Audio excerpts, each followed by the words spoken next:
आज का हमारा topic trade deficit, trade balance, trade surplus है। यहाँ पर जब वस्तुओं और सेवाओं का एक्सपोर्ट और इंपोर्ट से संबंधित ट्रेड में होने वाले परिवर्तन को समझेंगे। ट्रेड डेफिसिट की कंडीशन तब बनती है जब एक देश इंपोर्ट की पावर बढ़ा देता है एक्सपोर्ट से। जब इंपोर्ट एक्सपोर्ट से अधिक होता है तो ऐसी कंडीशन में ट्रेड डेफिसिट की कंडीशन हो जाती है।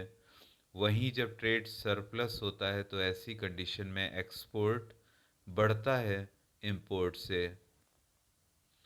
ट्रेड के बैलेंस होने की कंडीशन तब होती है जब इंपोर्ट और एक्सपोर्ट बराबर हो। तो यहाँ पर ए trade deficit occurs when a country import more goods and service than its export.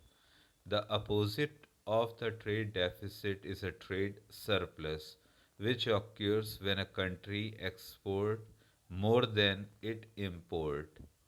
A trade deficit can impact a country's economy in several ways, including employment, industry, and interest rates.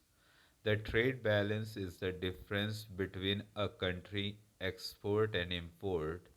The current account balance is the trade balance plus net factor income and transfer from abroad. विदेशी संबंधित जो income आती है उसको भी जोड़ा जाता है। ठीक है, तो the trade balance is the difference between a countries export and import. The current account balance is the trade balance plus net factor income and transfer from abroad. विदेशों से प्राप्त विशुद्ध या शुद्ध आय। अगला एक क्वेश्चन है जिसका आपको आंसर कमेंट में करना होगा। What is trade deficit?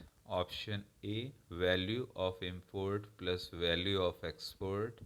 Option B, value of import minus value of export.